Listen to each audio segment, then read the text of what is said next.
Vamos seguir então nesse assunto, repercutindo a prisão preventiva do ex-presidente Jair Bolsonaro. A gente conversa agora com a professora de Direito Penal da Fundação Getúlio Vargas, Luísa Ferreira.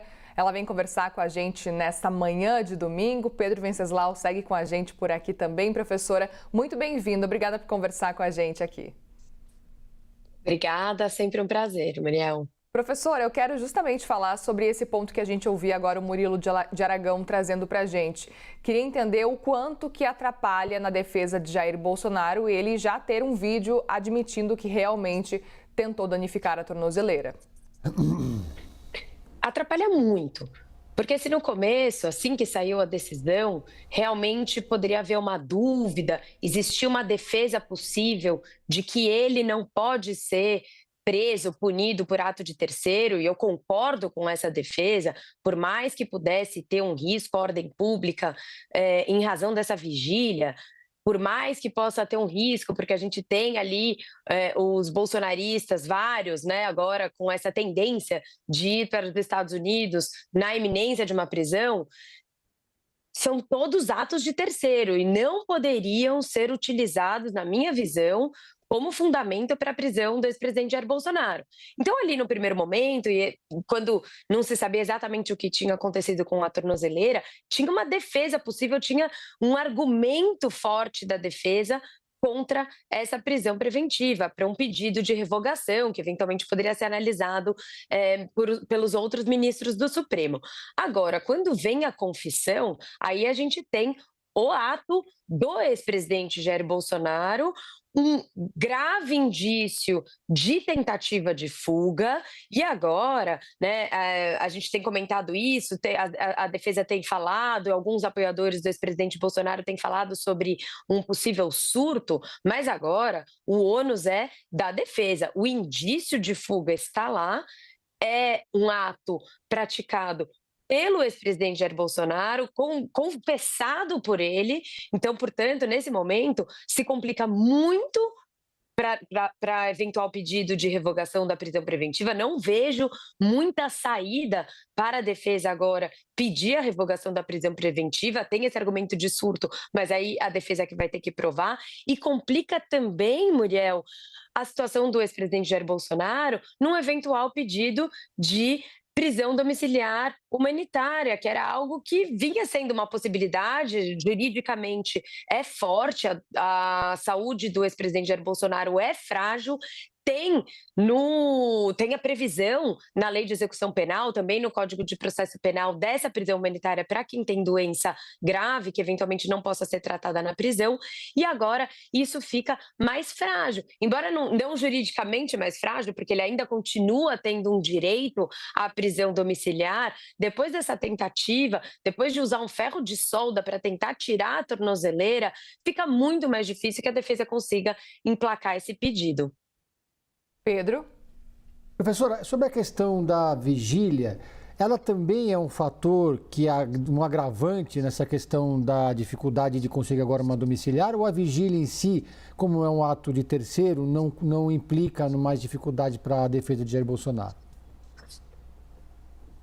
Pedro, acho que vai implicar uma dificuldade, porque o ministro Alexandre de Moraes já sinalizou que entende que a vigília é um problema. Na decisão que fundamenta a prisão preventiva, ele fala bastante sobre a ideia de que uma vigília poderia atrapalhar ali, poderia eventualmente, se no momento do cumprimento do mandado de prisão, aquele definitivo que todos aguardam agora, depois do trânsito em julgado da condenação, poderia eventualmente implicar em algum tipo de violência.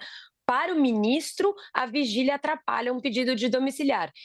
Eu, pessoalmente, entendo que não deveria, porque acho que uma vigília é um problema de terceiro, se eventualmente ela se tornar minimamente violenta, entendo eu que é dever da Polícia Federal aplacar e tentar diminuir aquela violência e tentar resolver o problema, eventualmente desmobilizar a vigília, se violenta for.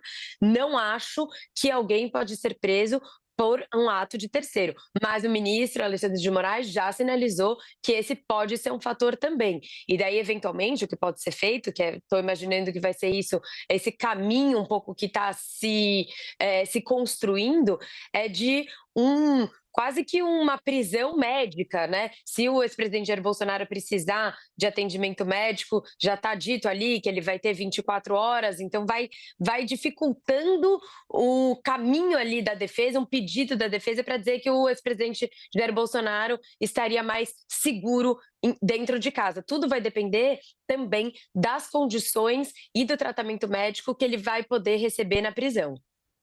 Tem uma dúvida também se, quando ele começar a cumprir a pena, professora, se a tendência é de que ele continue nessa sala, por exemplo, ou uma sala semelhante, ou que ele vá para outro presídio, um presídio nesse caso, Papuda, enfim. Queria entender como é que você enxerga os próximos caminhos, os próximos passos de Jair Bolsonaro quando os recursos se esgotarem. E aí, no caso do cumprimento da pena, né? Só para deixar claro. Claro. Como a gente não imagina, eu não consigo vislumbrar uma revogação dessa prisão preventiva, ela é uma prisão preventiva fundamentada, a tendência é que ele vá mesmo preso definitivamente, enquanto já preso preventivamente. Portanto, é possível que e muito provável, que o trânsito em julgado saia enquanto ele está preso preventivamente. A tendência para qualquer outro preso seria de sair da Polícia Federal. A Polícia Federal é um local que pode abrigar presos preventivos, não é uma penitenciária. No momento em que ele inicia o cumprimento de pena, que deve ser em breve, ele deveria ir para uma penitenciária. Muito tem se falado sobre a Papuda. É a tendência. Como existe toda a peculiaridade, para além de ser um ex-presidente da República, existe a peculiaridade da situação de saúde dele, eu imagino que pode ser que ele fique, talvez ainda algum tempo, até que se estabeleça ali um local apropriado e que seja apropriado à saúde dele, que é, de fato, frágil. Então, não sei se imediatamente ele iria para outro local. Naquele momento, enquanto ele ainda estava preso em casa, em prisão domiciliar, tinham sido feitas algumas visitas na Papuda para ver se abrigaria, teriam que ser feitas algumas adaptações. Então, imagino que talvez isso não seja imediato, mas talvez seja algo, a tendência é que ele saia da Polícia Federal, mas a gente não consegue cravar aqui, porque tem toda essa peculiaridade, tem a questão de segurança, mas principalmente a questão da saúde do ex-presidente. Professora, e sobre a questão agora do local da prisão de Jair Bolsonaro? Ele foi para a Superintendência da Polícia Federal nesse momento, porque surpreendentemente tentou romper a tornozeleira eletrônica, mas antes havia um debate sobre se ele iria para Papuda ou para Papudinha. A tendência é que ele permaneça lá, que essa pode ser a cela definitiva de Jair Bolsonaro, depois que a condenação transitar em julgado? Eu não consigo cravar, porque tem essa questão específica da situação de saúde. E, pelo que eu entendi ali da situação, há uma boa equipe médica na Superintendência da Polícia Federal. Agora, Pedro, o correto é que ele vá preso numa penitenciária. Essa é o que determina a lei. Polícia Federal abriga, em geral, presos provisórios, pessoas em prisão preventiva, como está o ex-presidente Jair Bolsonaro. Então, eu diria que é muito provável que ele vá, em algum momento, para a penitenciária. O que eu acho é que ele não vai imediatamente, assim que transitar em julgado. A gente está esperando o trânsito em julgado para os próximos dias. A gente tem na segunda-feira o término de um prazo para as defesas, né? Um prazo para eventuais novos embargos. A gente não sabe se as defesas vão entrar com novos embargos de declaração ou tentar os embargos infringentes, mas o que tudo nos indica é que não serão admitidos os embargos infringentes e possivelmente também não serão admitidos novos embargos. E se o forem, serão julgados muito rapidamente. Então, a gente tem ali uma previsão de trânsito em julgado para os próximos dias. Se isso acontecer, tudo indica que a Papuda ou a Papudinha não terá ainda uma cela pronta para recebê-lo. A Polícia Federal tem essa sala, né, chamada Sala de Estado Maior, uma sala que já está pronta para recebê-lo, já tem equipe médica. Eu imagino que haverá todo tipo de cautela por parte do ministro Alexandre de Moraes e também de todas as autoridades públicas, de só levá-lo eventualmente para uma penitenciária que seja plenamente adequada à sua situação peculiar de ex-presidente da República, mas também à sua situação peculiar de saúde, Pedro. Professora, a gente tem informação que familiares de Jair Bolsonaro estão pedindo para encontrá-lo ali na prisão. Queria entender, no caso, né, nessa sala de Estado-Maior, e eu queria entender um pouco da sua avaliação de, normalmente, quem que pode encontrar com ele enquanto ele cumpre essa prisão preventiva nessa sala de Estado-Maior. Queria saber a sua avaliação de, é normal receber vários visitantes? Como é que você entende? Porque antes dele ser preso preventivamente, ele estava em prisão domiciliar e tinha solicitado para Alexandre de Moraes na última sexta-feira a visita de 16 pessoas. Bem, advogados podem sempre visitar a qualquer momento, podem visitar todos os dias, podem visitá-lo 2 vezes por dia, porque isso significa, né, o seu direito à defesa. Familiares, amigos próximos podem visitar os presos podem receber visitas de familiares e amigos próximos, mas as regras, até por uma questão de segurança, são um pouco mais rígidas. A pessoa tem que se cadastrar em primeiro lugar, tem que mostrar que é familiar, tem que ali comprovar algum tipo de vínculo e existem horários específicos para visita. Não é todos os dias, em geral uma vez por semana, às vezes uma vez a cada 15 dias, e existe uma limitação no número de pessoas que podem ir a cada visita, até para garantir, né, a segurança. Então, 16 pessoas não vão conseguir visitá-lo, ele também não vai conseguir receber visita todos os dias.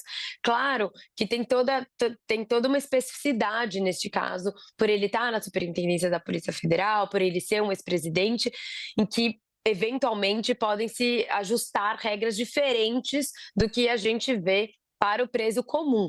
Mas aí também na situação do ex-presidente Jair Bolsonaro tem uma peculiaridade, porque a gente tem pessoas em torno dele que são ou investigadas, ou estão sendo consideradas pessoas que estão, né, ou auxiliando eventualmente para eventual obstrução de justiça. A gente tem a peculiaridade da situação dos filhos que estão implicados em alguns dos atos do ex-presidente Jair Bolsonaro e que eventual contato poderia significar uma continuidade de um risco à ordem pública. A gente teve, neste caso, o Flávio Bolsonaro sendo citado como principal, a vigília convocada pelo Flávio Bolsonaro, como uma forma ali de agravamento, de perigo à ordem pública. Então, imagino que o ministro Alexandre de Moraes vai ser muito criterioso ao avaliar essas visitas. Então é isso, as pessoas têm que primeiro fazer uma solicitação, fazer um tipo de cadastro e depois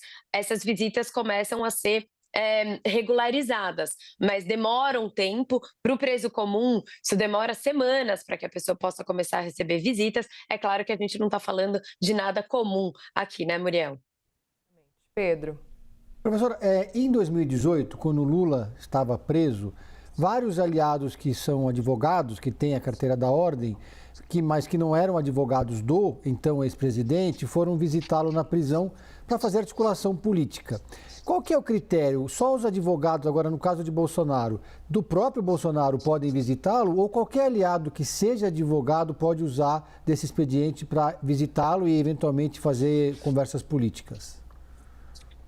A regra é o advogado constituído em algum processo, ou pelo menos que de alguma forma tem algum contrato com aquela pessoa, ainda que seja um tipo de contrato de consultoria. A regra é o advogado da pessoa, ou seja, é por isso que existe a possibilidade de visita a qualquer tempo, porque a pessoa que está presa tem que ter os mesmos direitos de acesso à defesa e de acesso ao seu advogado que a pessoa que está solta.